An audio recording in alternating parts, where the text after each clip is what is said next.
أما بعد فأعوذ بالله من الشيطان الرجيم. بسم الله الرحمن الرحيم.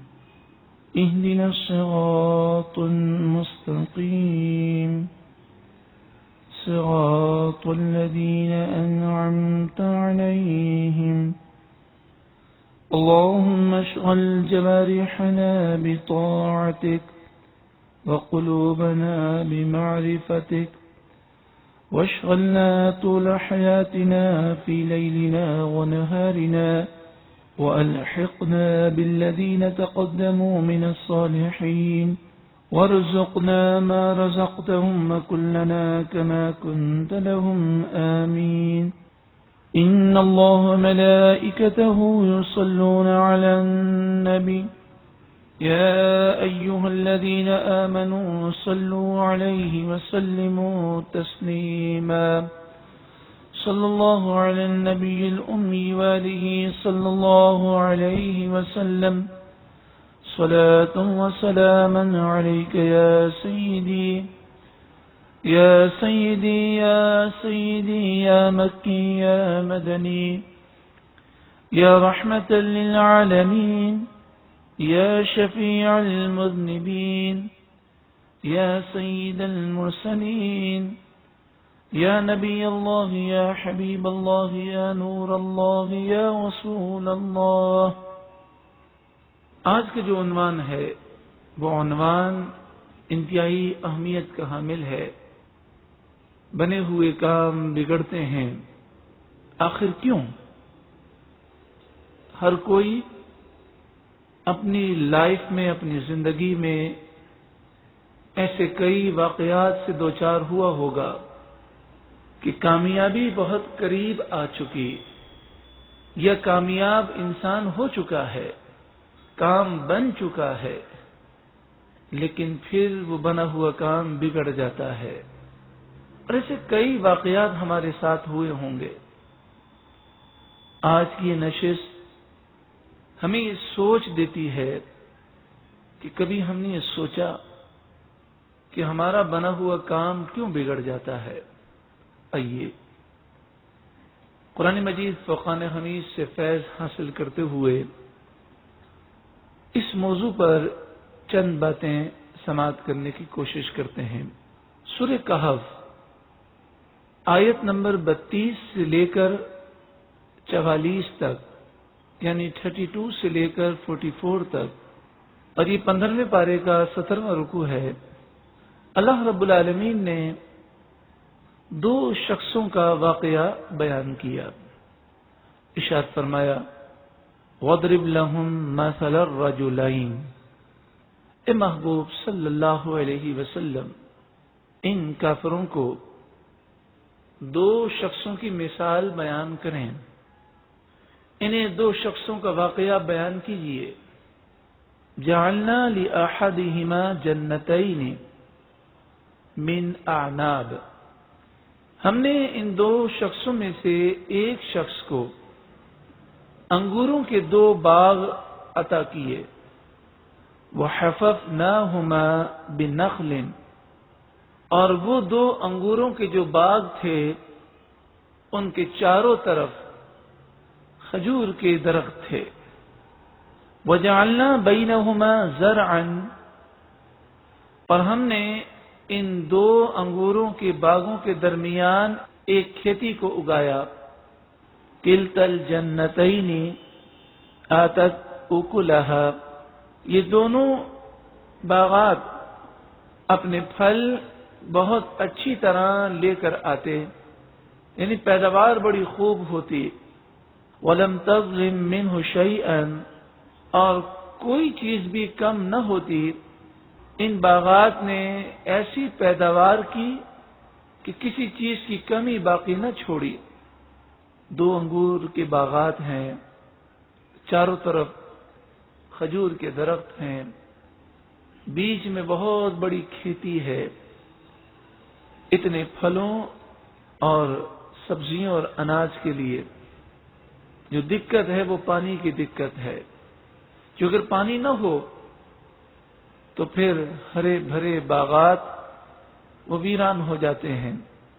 وَفَجَّرْنَا خِلَالَهُمَا نَهْرًا، اور ہم نے ان دونوں باغات کے درمیان سے نہر کو بھی جاری کر دیا، پانی کی بھی کوئی دقت نہیں، کوئی تکلیف نہیں۔ وَكَانَ لَهُ ثَمَرٌ، کھجور اور انگور کے باغات بھی تھے اور اس کے علاوہ اور بھی پھلوں کے باغات تھے۔ فَقَالَ لِصَاحِبِهِ، لیکن یہ باغ کا مالک اس نے اپنے مسلمان ساتھی سے کہا، یہ باغ کا مالک اللہ کا نافرمان تھا، وَهُوَ يُحَاوِرُهُ، وہ اس غریب مسلمان سے بحث کر رہا تھا اور کہہ رہا تھا، انا اکثر منک مالا واعز نفرا، میرے پاس تجھ سے زیادہ مال ہے اور میرے خادم نوکر چاکر تجھ سے زیادہ ہیں۔ ودخل جنته، وہ اپنے باغ میں داخل ہوا، وهو ظالم لنفسه، اس حال میں کہ وہ اپنی جان پر ظلم کرنے والا تھا، یعنی گناہگار تھا، غرور و تکبر کی حالت میں گناہوں بھری زندگی گزارتے ہوئے تکبرانہ چال چلتے ہوئے اپنے باغ میں گیا۔ اس کے ساتھی نے اسے سمجھایا، وَلَوْلَا إِذْ دَخَلْتَ جَنَّتَكَ قُلْتَ مَا شَاءَ اللَّهُ لَا قُوَّةَ إِلَّا بِاللَّهِ، اس کے ساتھی نے اس سے کہا، یہ کیوں نہ ہوا کہ جب تو اپنے باغ میں گیا تو تجھے چاہیے تھا کہ تو کہتا، ما شاء اللہ لا قوت الا باللہ، جو اللہ نے چاہا وہ اگا دیا، کوئی طاقت قوت مجھ میں نہیں، الا باللہ، مگر جو اللہ تعالی عطا فرمائے۔ تجھے یہ باغ دیکھ کر عاجزی کرنی تھی، تجھے اللہ کا شکر ادا کرنا تھا، اور تجھے اپنی صلاحیتوں پر ناز نہ کرنا تھا، بلکہ یہ سمجھنا تھا کہ رب کی عطا سے ہے، مجھ میں کچھ بھی نہیں۔ وَيُرْسِلَ عَلَيْهَا حُسْبَانًا مِّنَ السَّمَاءِ، اگر تو اسی طرح نافرمانی کرتا رہا تو ہو سکتا ہے اللہ تعالیٰ تجھ پر آسمان سے اس باغ پر بجلیاں نازل کر دے، فَتُصْبِحَ سَعِيدًا زَلَقًا، تو ہو سکتا ہے یہ باغ مٹ جائے اور خالی میدان بن جائے، او یصبح ماؤها غورا، یہ ہو سکتا ہے اس کا پانی زمین کے اندر چلا جائے اور یہ باغ پانی کی قلت کی وجہ سے ختم ہو جائے، فلن تستطيع له طلبا، ہو سکتا ہے یہ پانی اتنا اندر چلا جائے کہ تو پھر اسے نکال نہ سک، وأحيط بثمره، تو اس کے پھلوں کو گھیر لیا گیا، فأصبح يقلب كفيه، عذاب آ گیا، وہ باغ برباد ہو گیا، فأصبح يقلب كفيه على ما أنفق فيها، تو صبح حسرت سے وہ اپنی ہتھیلیاں ملنے لگا جس نے اپنا بنا ہوا کام خود بگاڑا تھا، کہ اس کا بنا ہوا کام جو بگڑ چکا تھا اس پر وہ افسوس سے حسرت سے ہتھیلیاں مسلنے لگا اور افسوس کرنے لگا کہ جو میں نے خرچہ کیا وہ بھی گیا، جو میں نے محنت کی وہ بھی گئی، وہی خاویۃ علی عروشها، وہ باغ بالکل ویران ہو چکا تھا، وَلَمْ تَكُنْ لَهُ فِئَةٌ يَنْصُرُونَهُ مِنْ دُونِ اللَّهِ، جب اللہ کا عذاب آیا تو اللہ کے عذاب کے مقابلے میں کوئی ایسا گروہ نہ تھا کہ جو اس کی مدد کر سکے، وَمَا كَانَ مُنْتَصِرًا، اور وہ اللہ کا مقابلہ نہ کر سکا، هُنَالِكَ الْوَلَایَةُ لِلَّهِ الْحَقِّ، یہاں یہ بات بالکل واضح ہو گئی کہ ساری طاقتیں تو صرف اللہ کے پاس ہیں، وہ جسے چاہے فنا کر دے، جسے چاہے برباد کر دے، جسے عزت دے، جسے ذلیل و رسوا کر دے۔ بنے ہوئے کام بگڑتے ہیں آخر کیوں؟ اس قرآنی واقعے میں واضح نصیحت موجود ہے کہ اللہ تبارک و تعالی نے اتنی نعمتیں دیں، لیکن جب اس شخص نے اللہ کی نافرمانی کی اور غرور و تکبر کرتا رہا، نصیحتیں سننے کے باوجود بھی راہ راست پر نہ آیا، تو اس کا بنا ہوا کام ایسا بگڑا کہ تباہ و برباد ہو گیا۔ قرآن مجید فقان حمید الحمد سے لے کر والناس تک بار بار اس چیز کا درس دے رہا ہے۔ دیکھیے سورہ نحل آیت نمبر 112 میں ارشاد ہے وَضَرَبَ اللَّهُ مَثَلًا قَرْيَةً، اور اللہ نے ایک بستی کی مثال بیان کی، کانت آمنہ مطمئنہ، کہ جو امن سے تھی، مطمئن تھی، یأتیہا رزقہا رغدا من کل مکان، چاروں طرف سے اس کے یہاں روزی آتی تھی۔ ایسی بستی کہ چاروں طرف سے رزق کی فراوانی تھی، رغدا من کل مکان، فکفرت بانعم اللہ، تو اس بستی کے رہنے والوں نے اللہ کی نعمتوں کی ناشکری کی، فأذاقها اللہ لباس الجوع والخوف بما كانوا يصنعون، تو ان کے گناہوں کی وجہ سے اور ان کی ناشکری کی وجہ سے اللہ رب العالمین نے انہیں بھوک کا لباس پہنا دیا، خوف کا لباس پہنا دیا۔ سورہ انفال آیت نمبر 53، ذَلِكَ بِأَنَّ اللَّهَ لَمْ يَكُ مُغَيِّرًا نِعْمَةً أَنْعَمَهَا عَلَى قَوْمٍ حَتَّى يُغَيِّرُوا مَا بِأَنفُسِهِمْ، اللہ تعالیٰ جب کسی قوم کو نعمت دیتا ہے تو اسے نعمت سے محروم نہیں کرتا جب تک کہ قوم خود نہ بدل جائے۔ جب وہ گناہ کر کے خود اس نعمت سے محروم ہونے کے اسباب مہیا کرتے ہیں، خود یوں سمجھیے کہ گڑھے میں کودتے ہیں اور اپنے بنے ہوئے کام بگاڑتے ہیں، تو پھر تباہی و بربادی آ جاتی ہے۔ آج اگر ہم غور کریں تو جو ہم پر مصیبتیں ہیں، آفتیں ہیں، بلائیں ہیں، بنے ہوئے کام بگڑتے ہی جا رہے ہیں، یہ سب ہمارے کرتوت کا نتیجہ ہے۔ سورہ شورى آیت نمبر 30 میں ارشاد ہے وَمَا أَصَابَكُم مِّن مُّصِيبَةٍ فَبِمَا كَسَبَتْ أَيْدِيكُمْ، تم پر جو مصیبت آتی ہے وہ تمہارے گناہوں کی وجہ سے آتی ہے۔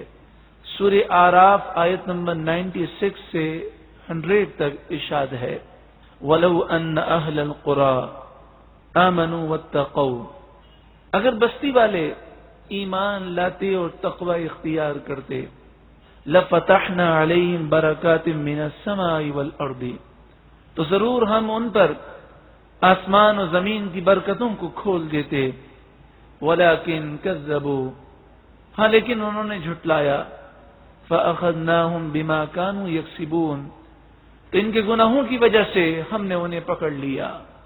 أَفَأَمِنَ أَهْلُ الْقُرَىٰ أَن يَأْتِيَهُمْ بَأْسُنَا بَيَاتًا وَهُمْ نَائِمُونَ، کیا بستی والے ہمارے عذاب سے بے خوف ہو چکے ہیں کہ ہمارا عذاب آ جائے ان پر رات کے وقت کہ جب وہ سو رہے ہوں۔ اب امین اہل القرى ان یأتیہم بأسنا ضحا وهم یلعبون، کیا بستی والے ہمارے عذاب سے بے خوف ہو گئے کہ ہمارا عذاب ان پر دن کے وقت آ جائے اور وہ کھیل کود میں پڑے ہوں۔ افامنوا مکر اللہ، کیا وہ اللہ کی خفیہ تدبیر سے بے خوف ہو گئے؟ فلا یأمن مکر اللہ الا القوم الخاسرون، اللہ کی خفیہ تدبیر سے بے خوف وہی لوگ ہوتے ہیں جو نقصان اٹھانے والے ہیں۔ اولم یہد للذین یرثون الارض من بعد اہلها ان لو نشاء اصبناهم بذنوبهم، لوگوں کی تباہی کے بعد، لوگوں کے ہلاک ہونے کے بعد جو لوگ دنیا میں موجود ہیں، کیا انہیں ہدایت نہ ملی؟ کیا انہوں نے غور نہ کیا کہ اگر ہم چاہیں تو ان کے گناہوں کی وجہ سے انہیں برباد کر دیں؟ سورہ عنکبوت آیت نمبر 40، فَكُلًّا أَخَذْنَا بِذَنبِهِ، ہر ایک کو ہم نے اس کے گناہ کی وجہ سے پکڑ لیا. فَمِنْهُمْ مَنْ أَرْسَلْنَا عَلَيْهِ حَاصِبًا، تو کچھ وہ ہیں جن پر ہم نے آسمان سے پتھر برسائے. وَمِنْهُمْ مَنْ أَخَذَتْهُ الصَّيْحَةُ، اور کچھ وہ گنہگار ہیں کہ جنہیں ایک زوردار آواز نے پکڑ لیا. وَمِنْهُمْ مَنْ خَسَفْنَا بِهِ الْأَرْضَ، اور کچھ وہ ہیں جنہیں ہم نے زمین میں دھسا دیا. وَمِنْهُمْ مَنْ أَغْرَقْنَا، اور کچھ وہ ہیں جنہیں ہم نے غرق کر دیا. وَمَا كَانَ اللَّهُ لِيَظْلِمَهُمْ وَلَكِنْ كَانُوا أَنفُسَهُمْ يَظْلِمُونَ، اللہ تعالی نے ان پر ظلم نہیں کیا، وہ خود اپنی جانوں پر ظلم کیا کرتے تھے. حضرت ثوبان رضی اللہ تعالیٰ عنہ راوی ہیں، پیارے آقا صلی اللہ علیہ وآلہ وسلم نے ارشاد فرمایا، وَإِنَّ الرَّجُلَ لَيُحْرَمُ الرِّزْقَ بِذَنبِ يُصِيبُهُ، آدمی جب گناہ کرتا ہے تو گناہ کی وجہ سے وہ روزی سے محروم کر دیا جاتا ہے. آج کس قدر ترقیاں ہو گئیں، لیکن کس چیز کی قلت نہیں، بے روزگاری اپنے عروج پر ہے. اور صرف یہ پاکستان کا مسئلہ نہیں، بلکہ پوری دنیا میں ہر مہینے لاکھوں افراد بے روزگار ہو جاتے ہیں. پوری دنیا میں فیکٹریاں بند ہو رہی ہیں، پوری دنیا میں بے چینی پائی جاتی ہے. ہمارے ملک کو دیکھیے، کبھی آپ نے سنا تھا زندگی میں کہ آٹے کے لیے لائنیں لگیں اور آٹا نہ ملے، ڈبل قیمت دی جائے پھر بھی آٹا نہ ملے، چینی نہ ملے؟ کبھی آپ نے ملک کی تاریخ میں اتنی لوڈ شیڈنگ دیکھی تھی؟ تو جب عیاشیاں عام ہو جائیں، فحاشی عریانی عام ہو، میڈیا کی بے حیائی عام ہو، شراب نوشی اس قدر عام ہو گئی کہ روزنامہ ایکسپریس کی خبر ہے 23 مئی 2007 کہ فیصل آباد میں صرف ایک سال کے اندر 3000 سے زائد شراب کے پرمٹ جاری کیے گئے. حضرت امام جلال الدین سیوطی الشافعی علیہ رحمہ جامع صغیر میں لکھتے ہیں کہ نبی اکرم صلی اللہ علیہ وآلہ وسلم نے ارشاد فرمایا، ان اللہ اذا غضب علی امت، بے شک جب اللہ تعالیٰ کسی قوم سے ناراض ہو جاتا ہے تو اس کی علامتیں کیا ہے؟ کسی قوم کو یہ دیکھنا ہو کہ اللہ ہم سے راضی ہے کہ ناراض ہے، تو رسول اللہ فرماتے ہیں اس کی علامات یہ ہیں، لم ينزل بها عذاب خسف ولا مسخ، تو یہ ضروری نہیں کہ عذاب جو ہے خسف کا یا مسخ کا ہی نازل ہو، کہ صورتیں بدل جائیں، لوگ زمین میں دھس جائیں. رسول اللہ صلی اللہ علیہ وآلہ وسلم فرماتے ہیں، غلط اسعارها دام کو کہتے ہیں، غلط اسعارها کے معنی یہ ہے کہ مہنگائی بڑھ جاتی ہے. یہ رسول اللہ فرما رہے ہیں. دیکھیے 1400 سال پہلے پیارے آقا صلی اللہ علیہ وآلہ وسلم خبر دے رہے ہیں کہ اگر تمہیں یہ دیکھنا ہو کہ رب العالمین ہم سے ناراض ہے یا خوش ہے تو یہ علامتیں سمجھ لو، غلط اسعارها، دام چیزوں کے بڑھ جائیں گے، مہنگائی اپنے عروج پر پہنچے گی. وَيُحْبَسُ عَنْهَا أَمْطَارُهَا، بارشیں بند کر دی جائیں گی، پانی کی قلت پیدا ہو جائے گی. وَيَلِي عَلَيْهَا أَشْرَارُهَا، اور ان پر وہ حکمراں بن جائیں گے جو تمام لوگوں میں سب سے بدبخت و شریر لوگ ہوں گے. جو پوری قوم کا شریر ہوگا، بدبخت ہوگا، سب سے زیادہ کرپشن کرنے والا شخص ہوگا، وہ ان پر مسلط ہو جائے گا. رسول اللہ فرما رہے ہیں اشرارها، جو سب سے زیادہ شریر لوگ ہوں گے وہ ان پر والی اور حکمراں بن جائیں گے. کن لوگوں پر؟ جن پر اللہ ناراض ہوگا.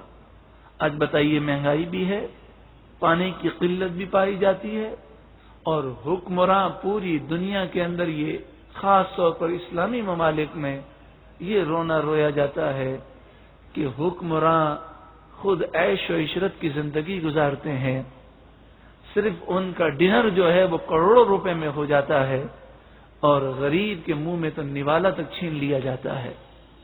تو یہ ساری نحوستیں گناہوں کی وجہ سے ہے. قرآن مجید فرقان حمید میں ارشاد ہے، سورہ نور آیت نمبر 30، قل للمؤمنین یغضوا من ابصارہم، اے محبوب مومنوں سے کہیے کہ اپنی نگاہیں نیچی رکھیں.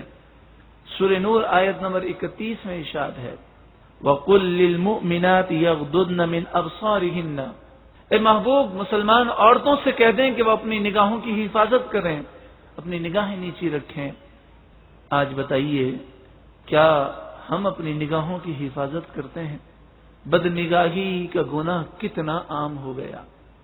یہ بتائیے کہ آج کون سی ایسی چیز ہے، کون سا ایسا سائن بورڈ ہے، کون سا ایسا اخبار ہے، کون سا ایسا اشتہار ہے کہ جو بے حیائی پھیلانے والا نہیں ہے. بے حیائی پھیلائی جا رہی ہے اور اسے کاروبار کی ترقی کا راز سمجھا جا رہا ہے. کتنا افسوس ہوتا ہے کہ لوگ یہ خیال کرتے ہیں کہ ایک بے پردہ عورت اگر استقبالیے پر بیٹھی ہوگی تو ہماری آفس میں جو گاہک آئے گا وہ متاثر ہو جائے گا، ہمارے ایک کمپنی کا معیار بن جائے گا. بتائیے کہ جب آفس میں قدم رکھنے والا آتے ہی بدنگاہی کر رہا ہے، وہ عورت بدنگاہی کر رہی ہے، نحوستیں تو وہیں سے شروع ہو گئیں. اگر سودا ہو بھی گیا، اگر سائن بورڈ دیکھ کر کسی نے کوئی چیز خرید بھی لی، لیکن اس کی نگاہیں دیکھتی ہیں تو پہلے وہ عورت کو دیکھتا ہے. تو بد نگاہی کرتے ہوئے اگر کسی چیز سے متاثر ہوا اور کوئی چیز خریدی تو بتائیے کیا برکت ہو سکتی ہے. سورہ نور آیت نمبر 19 یہ ان لوگوں کو ہلا دینے والی آیت ہے کہ جو بے پردہ عورتوں کو استقبالیہ پر بٹھاتے ہیں، جو اشتہارات میں، جو سائن بورڈوں میں عورتوں کی تصویریں لگاتے ہیں. میڈیا جو بے حیائی عام کر رہا ہے اور جو اس میں تعاون کر رہے ہیں، وہ اس آیت کو غور سے سنیں، ہم سب ہی سنیں. ان الذين يحبون ان تشيع الفاحشة في الذين آمنوا، بے شک وہ لوگ کہ جو یہ پسند کرتے ہیں، یہ چاہتے ہیں کہ مسلمانوں میں بے حیائی عام ہو جائے، لہم عذاب علیم فی الدنیا والآخرہ. یہ وہ کلام ہے کہ آسمان و زمین ہٹ سکتے ہیں، کلام اللہ غلط نہیں ہو سکتا. تو وہ کلام اللہ فرما رہا ہے کہ جو بے حیائی پھیلانا چاہتے ہیں ان کے لیے دنیا میں بھی بربادی ہے، آخرت میں بھی بربادی ہے. لہم عذاب علیم فی الدنیا والآخرہ، دنیا میں بھی ان کے لیے دردناک عذاب ہے اور آخرت میں بھی. بغداد معلی عراق شریف وہ عظیم شہر ہے کہ جسے اولیاء سے نسبت ہے اور خاص طور پر حضور غوث اعظم رضی اللہ تعالی عنہ سے نسبت ہے. لیکن ایک وقت وہ آیا کہ بغداد معلی میں علماء حق کو شہید کیا جانے لگا. کوئی بھی عالم اگر حق بات کہتا تو اس کی گردن کاٹ دی جاتی. بادشاہ کے دربار میں عورتوں کا ناچ ہوتا، گلیوں میں شرابیں پی جاتی، شراب عام ہو گئی، زنا عام ہو گیا، اور کوئی اگر روکنے کی کوشش کرتا تو اس پر ظلم کیا جاتا. جب حد سے زیادہ یہ ظلم بڑھ گیا تو تاریخ میں بات موجود ہے کہ ایک شخص جو مجذوب تھا، یعنی وہ اللہ کا ولی کہ جو فنا فی اللہ ہو چکا، وہ مجذوب جسے لوگ دیوانہ کہتے تھے، وہ بغداد معلی آیا اور وہاں آ کر رات کو جیسے ہی لوگ سوتے یہ چیخنا چلانا شروع کر دیتا. اس زمانے میں بغداد معلی کے جو گھر تھے وہ اسی طرح کے گھر تھے جیسے ہمارے یہاں اورنگی یا کورنگی میں نیچے نیچے کے گھر ہوتے ہیں. ہر گلی سے وہ اتنا زور سے چلاتا وہ گزرتا کہ لوگوں کی نیندیں خراب ہو جاتی. وہ یہ کہتا ہے لوگوں توبہ کر لو، اللہ کا غضب نازل ہونے والا ہے، وہ اللہ کا عذاب آنے والا ہے، کوئی نہیں بچے گا۔ اے لوگوں توبہ کرو، اے لوگوں گناہوں سے بچو۔ وہ اس طرح صدائیں لگاتا، لوگ کہتے یہ مجذوب روزانہ رات کو ہماری نیندیں خراب کرتا ہے۔ ایک دن لوگ جمع ہو گئے، اللہ والے سے الجھنے لگے، اس پر اتنے پتھر برسائے کہ وہ خون سے بھر گیا اور بے ہوش ہو گیا۔ اسے اٹھا کر پھینک دیا گیا۔ جب تک وہ مجذوب آوازیں دیتا رہا اس وقت تک عذاب نازل نہ ہوا، اور جب اس مجذوب کو اٹھا کر پھینک دیا گیا، تاریخ میں یہ بات موجود ہے کہ تاتاریوں نے بغداد معلیٰ پر حملہ کر دیا۔ اور کیسا حملہ کیا؟ جس شہر میں وہ جاتے انسانی کھوپڑیوں کے مینار بناتے، اور اس قدر لوگوں پر بزدلی طاری ہو گئی کہ ایک تاتاری محلے میں چلا جاتا، 2000 اگر مسلمان ہوتے تو وہ سر جھکا کر کھڑے ہو جاتے، وہ گاجر مولی کی طرح ان کی گردنیں کاٹتے تھا۔ آج ہمارے ساتھ اب یہی ہو رہا ہے۔ آج یہ کافر ہم پر حاوی کیوں ہو رہے ہیں؟ ہماری روحانیت ختم ہو چکی ہے، ہم دین سے دور ہو چکے، چند مخصوص عبادتوں کا نام ہم نے دین سمجھ لیا ہے۔ دین ایک پورے سسٹم کا نام ہے۔ دین حقوق اللہ کا بھی نام ہے اور حقوق العباد کا بھی نام ہے۔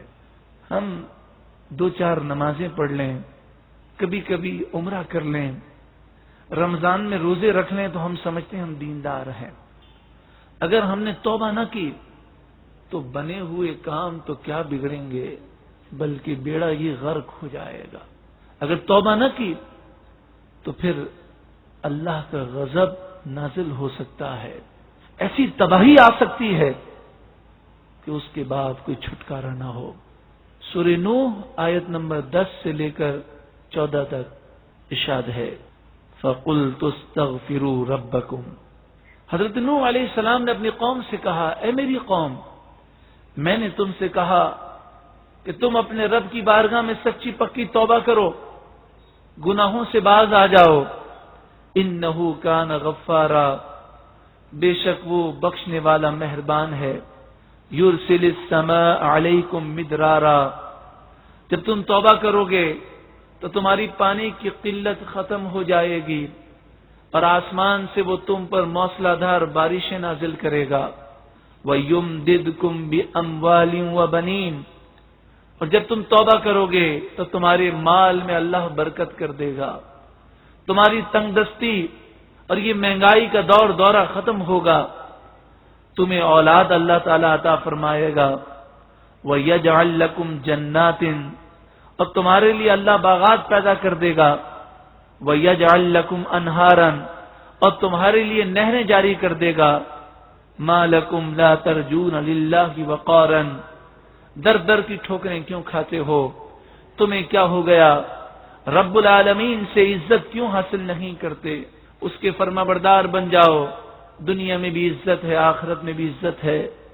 وَقَدْ خَلَقَكُمْ أَطْوَارًا، غور کرو اس رب کی نعمتوں کو یاد کرو جس نے تمہیں مختلف انداز میں پیدا فرمایا۔ اقبال نے کیا خوب کہا، اے قوم تیرا حال میں کیا دیکھ رہا ہوں، جو کل تھا آج اس سے برا دیکھ رہا ہوں۔ ملت کے جواں نغموں کی سرتال میں گم ہیں، وہ نوجوان کہ جو کبھی اپنی بہنوں کی عصمت کے لیے جان کے نذرانے پیش کرتے تھے، وہ نوجوان جو اپنے ملک کے پاسبان تھے، آج گانوں اور عیش و عشرت میں پڑ گئے۔ حالانکہ رسول اللہ صلی اللہ علیہ وسلم نے فرمایا، الغناء ينبت النفاق، گانا نفاق کو پیدا کرتا ہے۔ کما ينبت الماء الزرع، جیسے پانی کھیتی کو اگاتا ہے، اسی طرح دل میں نفاق یہ گانے سے پیدا ہوتا ہے۔ ملت کے جوان نغموں کی سرتال میں گم ہیں، محبوب کی رفتار خد و خال میں گم ہیں۔ فیشن کے زنوں مرد پرستار ہیں دونوں، شیطان کے پنجے میں گرفتار ہیں دونوں۔ افواہ کی نمائش ہے تو ہیں کہیں میلے، لے ڈوبیں گے ایک روز تمہیں یہ جھمیلے. رب العالمین کی بارگاہ میں سچی پکی توبہ یہ ہمیں رب کے عذاب سے بچا سکتی ہے. بنے ہوئے کام بگڑتے ہیں آخر کیوں؟ گناہوں کی وجہ سے. اور گناہوں کی نحوستیں تو اتنی زیادہ ہیں کہ گناہ کرنا تو بہت ہی بڑی بری بات ہے. اگر گناہ کا ارادہ کر لیا جائے اور اس کا پختہ ارادہ ہو تو وہ پختہ ارادہ بھی انسان کو تباہ کر دیتا ہے. ایک تو ہے دل کے اندر خیال پیدا ہوا، ارادہ پیدا ہوا، لیکن گناہ نہ کیا تو اس پر پکڑ نہیں ہے. لیکن اگر گناہ کرنے کا پکا ارادہ کر لیا، پختہ ارادہ کر لیا، تو پھر اس ارادے پر بھی پکڑ ہوگی. تو گناہ تو بہت ہی خطرناک چیز ہے. صرف گناہ کا بندہ ارادہ کرے تو دیکھیں کیسی نحوستیں پیدا ہوتی ہیں. قرآن مجید فرقان حمید کا نور اور فیض ہم حاصل کریں کہ سید الشہداء اور حضور غوث اعظم رضی اللہ تعالی عنہ کے صدقے میں نام ہے نور القرآن، تو فیض بھی ملے قرآن سے. سورہ قلم آیت نمبر 17 سے لے کر 33 تک قرآن مجید فرقان حمید نے ایک واقعہ بیان کیا. انا بلوناہم کما بلونا اصحاب الجنہ، بے شک ہم نے ان مکے والوں کو اسی طرح آزمایا جیسا کہ ہم نے باغ والوں کو آزمایا. مفسرین فرماتے ہیں ایک باغ تھا جو صنعاء یمن سے تقریباً 18 میل 2 فرسنگ کے فاصلے پر تھا. اس باغ کا نام دیردان تھا. اس کا جو مالک تھا وہ نیک صالح تھا اور وہ حضرت عیسیٰ علیہ الصلاۃ والسلام پر ایمان رکھنے والا تھا، نیک صالح تھا. اور اس کے ذہن میں یہ بات تھی کہ اللہ کی راہ میں مال خرچ کرنے سے مال میں اضافہ ہوتا ہے، آفات و بلیات سے انسان محفوظ ہوتا ہے، برکت ہوتی ہے. تو یہ جب باغ میں پھل توڑنے کے لیے جاتا تو اس نے وقت مقرر کیا تھا، لوگوں کو آواز دیتا ہوا جاتا کہ جو فقراء غریب لوگ ہیں وہ آئیں اور پھلوں کو حاصل کریں. یہ جب باغ میں پہنچتا تو فقراء اس کے ساتھ ہوتے. وہاں پہنچ کر یہ فقراء سے کہتا، غریبوں سے کہتا کہ درختوں سے نیچے جتنے بھی پھل پڑے ہیں سب تمہارے اٹھا لو. جو گرے ہوئے پھل ہوتے وہ فقراء اٹھا لیتے. پھر یہ باغ میں جگہ جگہ بستر لگا دیتا. آپ یوں سمجھ لیجیے چادر بچھا دیتا، بستر لگا دیتا اور کہتا کہ ہم پھل توڑیں گے، جو زمین پر گر جائے وہ ہمارا اور جو بستر پر گرے گا وہ تمہارا، وہ تمہارے نصیب کا ہے. اب جب پھل توڑے جاتے فقراء جمع ہوتے، جو بستروں پر پھل گرتے وہ فقراء لے لیتے. اب اس کا اپنا جو خاص حصہ ہوتا اس میں سے 10واں حصہ اب فقراء کو مزید دیتا. یعنی اگر 100 وہ سیب توڑتا تو اب مزید جو ہے وہ 10 سیب جو ہے وہ فقراء میں تقسیم کرتا. اس طرح فیاضی کے ساتھ وہ غریبوں کے اندر یہ پھل تقسیم کرتا. اسی طرح جب اس کی کھیتی کاٹنے کا وقت ہوتا تو بھی اس کا یہی معمول تھا، فقراء کو بلاتا اور مال خرچ کرتا. پھر اس کا انتقال ہو گیا. اس کے 3 بیٹے تھے. وہ 3 بیٹے اس باغ اور اس کھیتی کے وارث ہوئے. ان 3 بیٹوں نے آپس میں گفتگو کی اور وہ کہنے لگے ہمارا والد مال کی حفاظت کرنا نہیں جانتا تھا، مستقبل کے لیے بچانے کی کوئی سوچ نہ تھی، جسے ہماری اصطلاح میں کہتے ہیں فیوچر پلاننگ. یعنی گویا کہ انہوں نے کہا کہ ہمارے باپ میں فیوچر پلاننگ نہ تھی. اتنا وہ غریبوں میں بانٹتا تھا. اگر یہ مال وہ سنبھال کے رکھتا اور اس مال سے جو پیسے ملتے اس پیسے سے وہ دوسرا باغ لگا لیتا تو آج تک ہمیں 1 باغ نہ ملتا، ایسے 10 باغ مل جاتے. جس طرح ہمارے یہاں ہوتا ہے کہ ایک فیکٹری لگی ہے تو کسی مالک کے ذہن میں خیال آتا ہے کہ میں پیسے بچا کے رکھوں، تو ایک سے میں دوسری جو ہے فیکٹری لگاؤں، پھر 2 کی 4 ہوں، 4 کی 8 ہوں، میرا کاروبار پورے ملک میں پھیلے، پھر پوری دنیا میں پھیلے۔ یہ بچوں کے مستقبل کے لیے کچھ تو کرنا ہے۔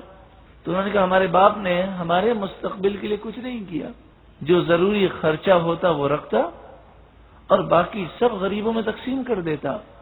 ہمارا باپ عجیب و غریب تھا۔ پھر دوسری بات یہ کہ اب ہم 3 بھائی ہیں اور ہمارے ساتھ 3 خاندان ہیں، بیوی بچے ہیں، تو یہ باغ تو ہمیں بہت جو ہے کم پڑے گا۔ لہذا انہوں نے کہا کہ اب جب پھل تیار ہو جائیں، پک جائیں باغ کے پھل، تو چپکے چپکے ہم جائیں گے، کسی فقیر کسی غریب کو پتہ نہ چلے کہ ہم باغ کے پھل توڑنے جا رہے ہیں۔ اذ اقسموا لیصرمنها مصبحین، جب انہوں نے قسمیں کھائیں کہ صبح سویرے ضرور بضرور ہم باغ میں جا کر چپکے چپکے پھل توڑ لیں گے، ولا یستثنون، اور انہوں نے انشاءاللہ نہ کہا۔ فطاف علیہا طائف من ربک وہم نائمون، رات کی پلاننگ کر کے سو گئے، اور جب وہ سو رہے تھے اللہ کا عذاب، تیرے رب کا عذاب اس باغ پر آیا اور وہ باغ جل گیا۔ فاصبحت کالصریم، تو وہ ایسا ہو گیا جیسے پھل ٹوٹے ہوئے ہوں، بالکل ویران ہو گیا، صرف جو درختوں کے تنے تھے وہ کچھ کچھ باقی رہ گئے۔ فتنادوا مصبحین، صبح سویرے ایک دوسرے کو وہ جگانے لگے، ان اغدوا علی حرثکم ان کنتم صارمین، اگر تمہیں پھل توڑنے ہیں، کھیتی کاٹنی ہے، تو صبح سویرے چپکے چپکے اپنے باغ اور کھیتی کی طرف جاؤ۔ ایک دوسرے سے وہ کہنے لگے۔ فانطلقوا، پھر وہ چلے۔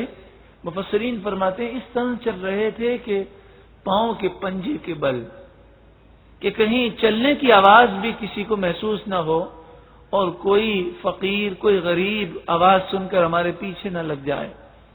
وَهُمْ يَتَخَافَتُونَ، وہ آہستہ آہستہ ایک دوسرے سے کہہ رہے تھے، أَلَّا يَدْخُلَنَّهَا الْيَوْمَ عَلَيْكُمْ مِسْكِينٌ، خیال کرنا آج کوئی تمہارے پاس مسکین نہ آنے پائے۔ وَغَدَوْا عَلَى حَرْدٍ قَادِرِينَ، وہ صبح سویرے نکلے یہ سمجھتے ہوئے کہ وہ اپنے ارادے پر قادر ہیں اور جیسا چاہتے ہیں ویسا وہ کر لیں گے۔ فَلَمَّا رَأَوْهَا، ابھی صبح صادق کا وقت تھا، روشنی بہت ہلکی ہلکی تھی، بس جب وہ باغ پر پہنچے اور انہوں نے ہلکی روشنی میں اپنے باغ کو دیکھا تو دیکھا کہ جلا ہوا باغ ہے، کوئی پھل نہیں، کوئی درخت نہیں، کوئی کھیتی نہیں۔ ہاں ہلکے ہلکے تنے، وہ تھوڑے تھوڑے تنے جو ہیں وہ بچے ہوئے ہیں، اور عجیب و غریب منظر ہے۔ قالوا انا لضالون، وہ آپس میں کہنے لگے لگتا ہے ہم راستہ بھول گئے۔ پھر انہوں نے جب غور کیا کہنے لگے اوہو یہ تو ہمارا ہی باغ ہے، بل نحن محرومون، بلکہ ہم تو محروم ہو گئے۔ قال اوسطهم، ان تینوں بھائیوں میں سے جو درمیانہ بھائی تھا، اور یہ بھائی جو ہے دوسروں کی نسبت کچھ اچھا تھا، اس نے کہا الم اقل لکم لولا تسبحون، کیا میں نے تم سے نہ کہا تھا کہ تم اللہ کی پاکی کیوں نہیں بیان کرتے، فخر و غرور کی باتیں کیوں کرتے ہو؟ قالوا سبحان ربنا انا كنا ظالمین، وہ بولے ہمارے رب کے لیے پاکی ہے، بے شک ہم ظلم کرنے والے تھے۔ فاقبل بعضهم على بعض يتلاومون، اب وہ ایک دوسرے کی طرف متوجہ ہوئے اور ایک دوسرے کو ملامت کرنے لگے اور کہنے لگے تم نے ہمیں سمجھایا نہیں، تو نے برباد کیا۔ وہ کہتا تو نے برباد کیا، میری سوچ غلط تھی تو میری اصلاح کر دیتا۔ قالوا یا ویلنا انا كنا طاغین، وہ کہنے لگے ہائے افسوس، ہائے ہماری بربادی، بے شک ہم سرکشی کرنے والے تھے۔ پھر انہوں نے سچے دل سے توبہ کی اور یہ عزم کیا کہ جو ہمارے والد خیرات کیا کرتے تھے ہم اس میں اب کمی نہیں کریں گے۔ عسى ربنا ان يبدلنا خيرا منها انا الى ربنا راغبون۔ ہو سکتا ہے اللہ تعالی ہماری توبہ قبول کرے اور ہمارا رب اس سے بہتر ہمیں باغ عطا فرمائے، بے شک ہم اپنے رب کی طرف امید رکھنے والے ہیں۔ کذالک العذاب، اللہ کا عذاب اسی طرح ہوتا ہے، یہ تو دنیا کا عذاب ہے۔ وَلَعَذَابُ الْآخِرَةِ أَكْبَرُ، اور ضرور آخرت کا عذاب زیادہ بڑا ہے۔ لَوْ كَانُوا يَعْلَمُونَ، اگر وہ جانتے ہوتے۔ سورہ بروج آیت نمبر 12 میں ہے إِنَّ بَطْشَ رَبِّكَ لَشَدِيدٌ، بے شک تیرے رب کی پکڑ ضرور شدید ہے۔ اب نے دیکھا کہ جب برائی کی انہوں نے نیت کی اور اس کا پختہ ارادہ کر لیا، وہ پھل ابھی توڑ نہیں سکے، غریبوں کو محروم نہیں رکھ سکے، مگر بری نیت کہ جس کا عزم انہوں نے کیا اس کی نحوست دیکھیں کہ پورا باغ برباد ہو گیا۔ پھر کیا ہوا؟ پھر جب انہوں نے سچی پکی توبہ کی تو اللہ رب العالمین نے کیسا کرم کیا؟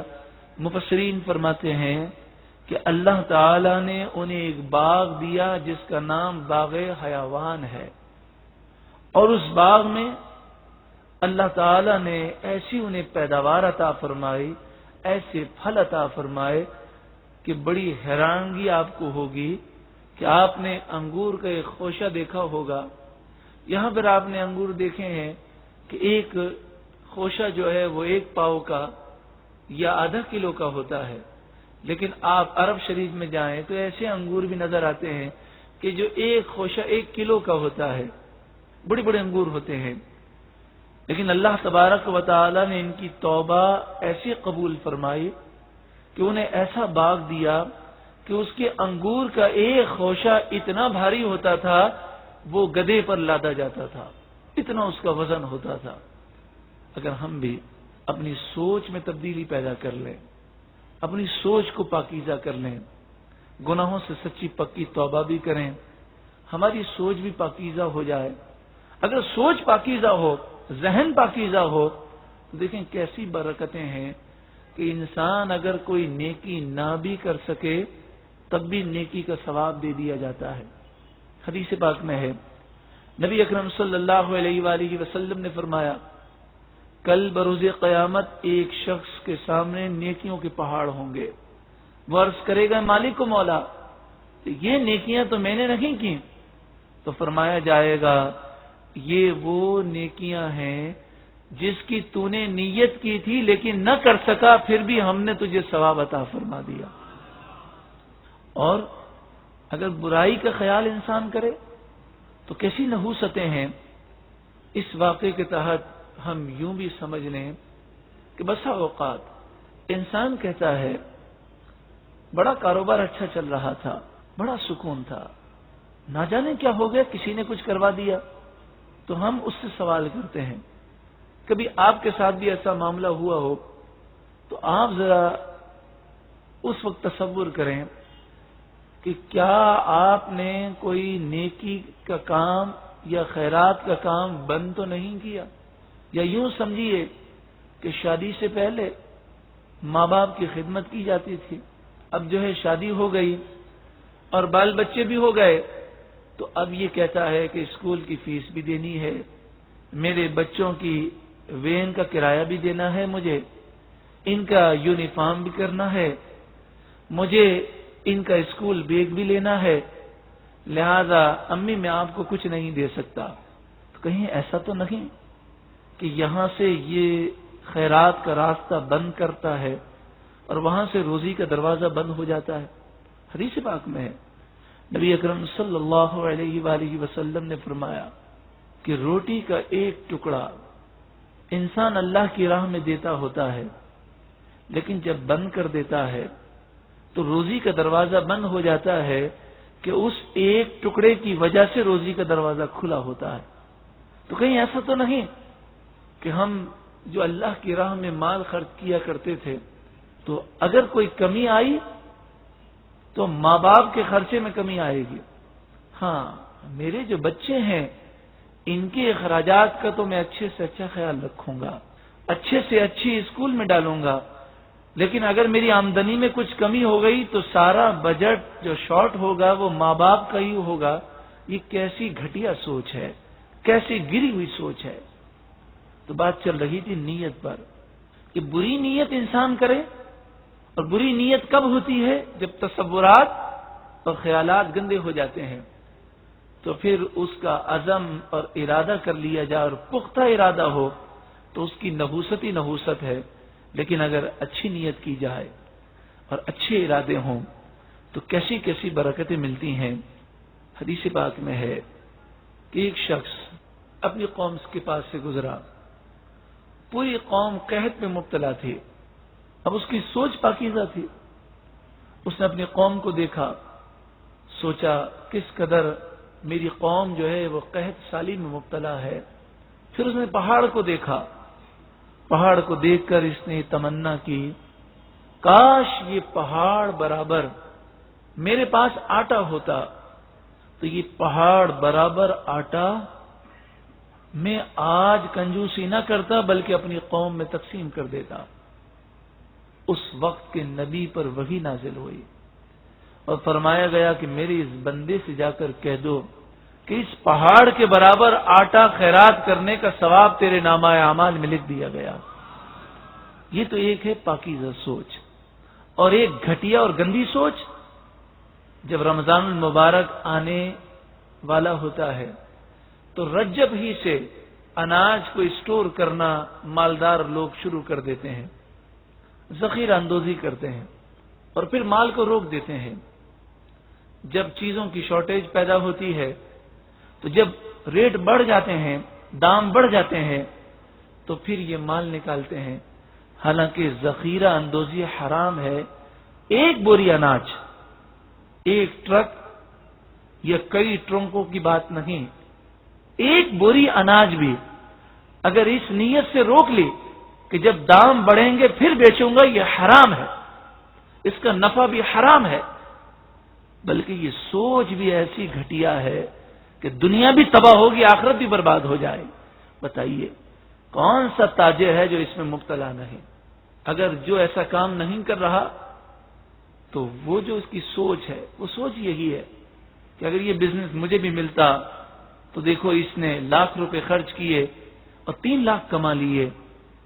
حالانکہ ایسی سوچ کہ جس میں مسلمانوں کو تکلیف دینے والی سوچ ہو, کہ مسلمان وہ غریب مسلمان کہ جسے 2 وقت کی روٹی بمشکل نصیب ہوتی ہے, جب چیزوں یعنی کھانے پینے کی چیزوں کے دام بڑھ جائیں گے, بتائیے اس کے دل سے آہ نکلے گی کہ نہیں نکلے گی؟ تو بات چل رہی ہے سوچ کی پاکیزہ ہونے پر. اگر سوچ پاکیزہ ہو اور انسان اگر حج کے ارادے سے نکلے اور حج نہ بھی کر سکے, لیکن اگر سوچ پاکیزہ ہے تو کتنی برکتیں ہیں. علامہ شامی علیہ رحمہ فتاوی شامی میں لکھتے ہیں کہ ایک اللہ کے ولی حج کے لیے نکلے. اس زمانے میں کئی مہینوں کا سفر ہوتا تھا, تو وہ سفر کرتے کرتے ایک علاقے میں پہنچے. وہاں انہوں نے پڑاؤ کیا, وہ بازار گئے اور انہوں نے کہا میں بازار جاؤں اور دیکھوں کوئی چیز میرے کام کی ہو تو میں لوں. تو وہ ایک ویرانے سے گزر رہے تھے تو وہاں دیکھا کہ مردار گدھا ہے, یعنی ایک ایسا گدھا جو مر چکا ہے اور اس میں سے بدبو آ رہی ہے. ایک عورت اس کا گوشت کاٹ رہی ہے. وہ اللہ کے ولی کہتے ہیں میرے دل میں گمان ہوا کہ کہیں یہ گوشت فروش عورت نہ ہو, یہ مردار گدھے کا گوشت کسی مسلمان کو بیچ نہ دے. وہ کہتے ہیں میں اس کے تعاقب میں گیا, پیچھے پیچھے جاتا رہا. یہ عورت ایک جھوپڑی میں داخل ہو گئی. میں اس جھوپڑی کے قریب جا کر بیٹھ گیا تو اندر سے بچوں کی آواز آئی اور کہنے لگی امی بھوک لگی ہے. تو اس عورت نے کہا ہاں گوشت لائی ہوں، پک جائے گا تو تمہیں کھانے کے لیے دیتی ہوں۔ وہ کہتے ہیں میری چیخ نکل گئی اور میں نے باہر سے کہا اے عورت، مردار گدھے کا گوشت تو کسی مذہب میں جائز نہیں، میری معلومات کے مطابق ہاں مجوسی لوگ یہ مردار گوشت کھا لیتے ہیں، تو کیا تو مسلمان نہیں؟ تو اس عورت نے کہا اے بھائی، میں مسلمان بھی ہوں اور آل رسول سے ہوں، میں سید زادی ہوں، لیکن حالات اس قدر ناگفتہ ہو گئے کہ 3 دن سے فاقہ ہے، بچوں کی بے بسی دیکھی نہیں جاتی، اور ایسی حالت میں تو حرام کھانا بھی ہمارے لیے حلال ہو جاتا ہے۔ اس اللہ کے ولی کی آنکھوں سے آنسو جاری ہو گئے۔ علامہ شامی علیہ رحمہ فرماتے ہیں کہ پھر وہ اللہ کے ولی کہنے لگے اے عورت رک جا، میں آتا ہوں۔ آپ گئے، انہوں نے آٹا لیا اور سامان اور جو ہے وہ اناج وغیرہ لیا، اور باقی جتنی رقم تھی اس رقم کو آپ نے اس بوری کے اندر ڈال دیا، اور پھر آپ اس عورت کے پاس گئے اور اس سے کہا کہ میرے پاس جو کچھ تھا میں نے آپ کے سامنے پیش کر دیا۔ اس عورت کی 3 بیٹیاں تھیں، تو اس ماں نے کہا اے بیٹیوں تم دعا کرو۔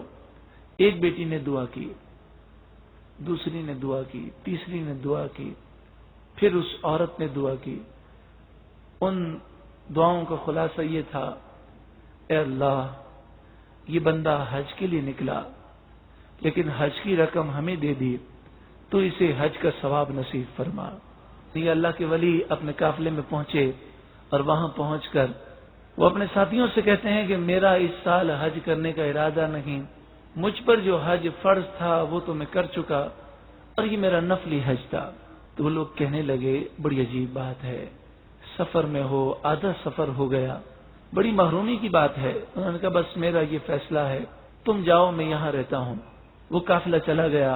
کئی مہینوں کے بعد حج کر کے جب یہ قافلہ واپس آیا اور اس شہر سے گزرا، تو وہ اللہ کے ولی اس قافلے کے استقبال کے لیے گئے، آنکھوں سے آنسو جاری ہیں، رو رہے ہیں اور کہتے ہیں وہ شخص کیسے استقبال کرے کہ جو حج کے لیے نکلا لیکن حج نہ کر سکا۔ تو ایک نے کہا ارے تو کیسی بات کرتا ہے، طواف میں کیا تو میرے ساتھ نہیں تھا؟ دوسرے نے کہا ارے کیا بات کرتا ہے، مینا میں ہم تو ساتھی تھے۔ تیسرے نے کہا ارے یاد ہے عرفات کے میدان میں ہم نے ایک ساتھ تو دعا مانگی ہے۔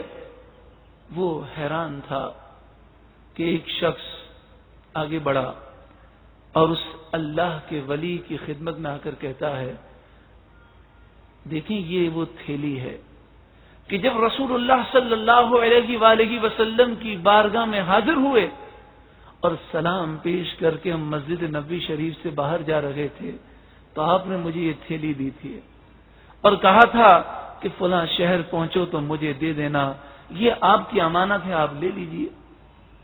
وہ جب اس تھیلی کو لے کر گئے تو اس تھیلی پر لکھا تھا کہ جو ہم سے سودا کرتا ہے وہ کبھی گھاٹے میں نہیں رہتا۔ رات کو سوئے تو رسول اللہ کا دیدار نصیب ہوا، اور رسول اللہ صلی اللہ علیہ وآلہ وسلم نے فرمایا تو نے ہماری سید زادی ہماری بیٹی کی خدمت کی اور تمہارا حج کا ارادہ تھا، اللہ تبارک و تعالی نے تمہارے ارادے کو ایسا قبول فرمایا کہ ایک فرشتہ تمہاری شکل کا پیدا کیا، وہ قیامت تک حج کرتا رہے گا اور تمہیں ثواب دیا جائے گا۔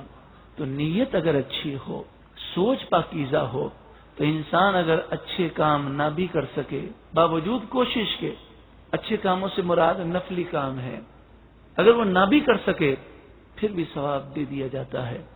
اور اگر سوچ بری ہو، تصورات برے ہوں، خیالات برے ہوں، تو انسان اگر گناہ نہیں بھی کر سکتا تو بعض صورتوں میں گناہ لکھ دیا جاتا ہے۔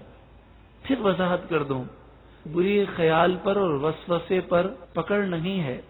اسی طرح برائی کا خیال آیا، گناہ کا ارادہ کیا اور گناہ نہ کیا تو گرفت نہیں ہے، مگر ایسا ارادہ کہ پختہ ارادہ ہو، پختہ عزم ہو کہ میں یہ گناہ ضرور کروں گا، اب اگر گناہ نہ بھی کر سکے پھر بھی نامہ اعمال میں گناہ لکھ دیا جاتا ہے۔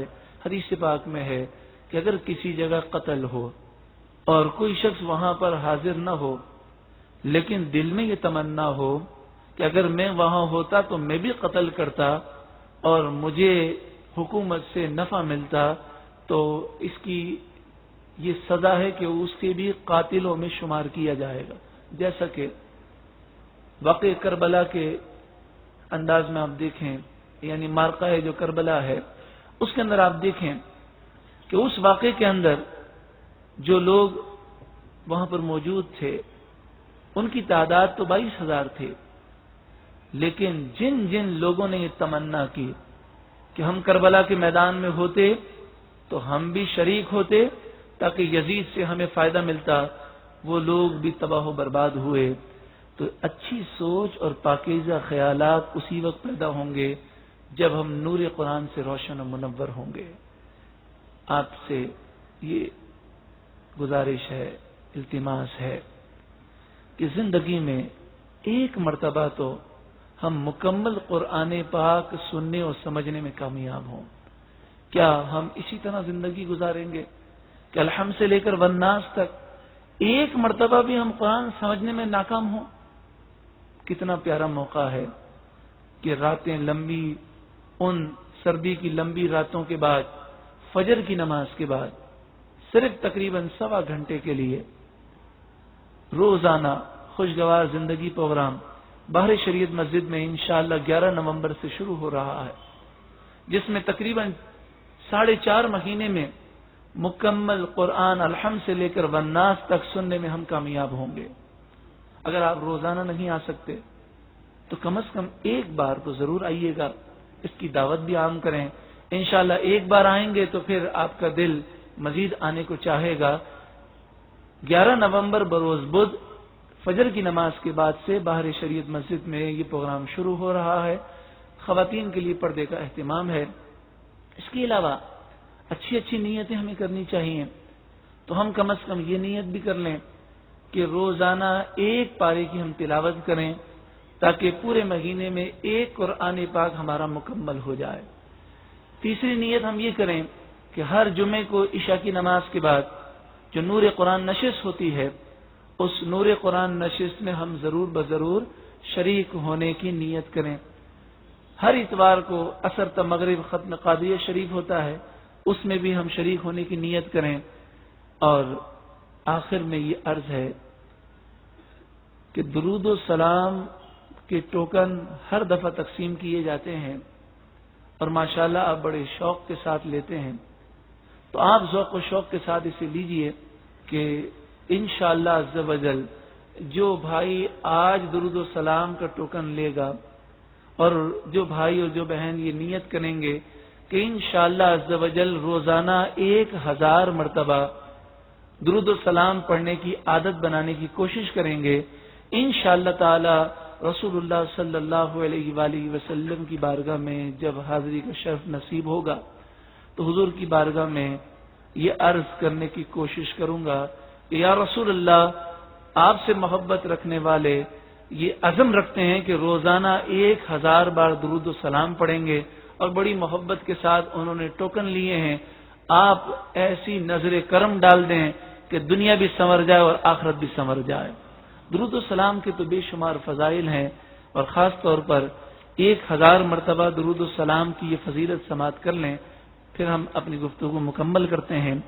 حدیث پاک میں ہے، نبی اکرم صلی اللہ علیہ وآلہ وسلم نے ارشاد فرمایا، من صلی علی فی یوم 1000 مرہ، جو روزانہ 1000 مرتبہ مجھ پر درود پڑے گا، لم یمت حتی یرا مقعدہ من الجنہ، وہ جب تک جنت میں اپنا ٹھکانہ نہ دیکھ لے اسے موت نہیں آئے گی۔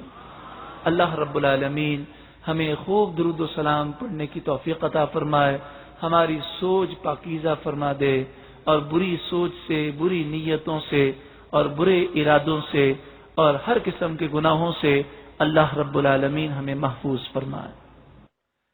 وہی رحمان ہے، اسی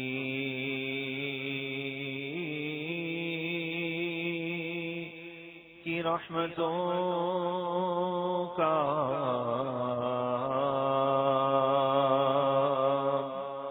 سہارا ہے،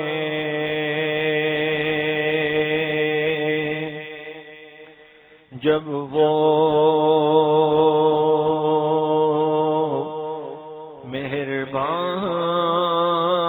مہربان ہے اپنے بندوں پر،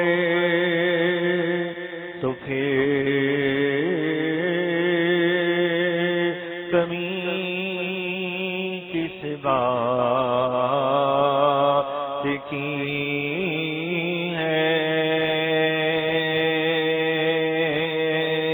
یا رحمان یا اللہ، یا رحمان یا اللہ، یا رحمان یا اللہ، یا رحمان یا اللہ، یا رحمان یا اللہ، یا رحمان یا اللہ، یا رحمان یا اللہ، یا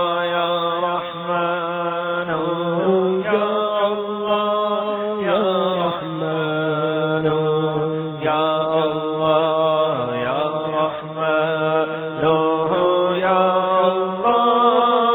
رحمان یا اللہ، یا رحمان یا اللہ، یا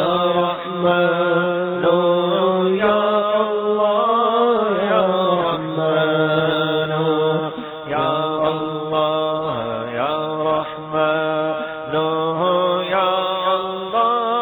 یا رحمان یا اللہ، یا رحمان یا اللہ، یا رحمان یا اللہ،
سلام یا سلام یا سلام یا سلام یا سلام یا سلام یا سلام یا سلام یا سلام یا سلام حی یا قیوم یا حی یا قیوم یا حی یا قیوم یا حی یا قیوم یا حی یا قیوم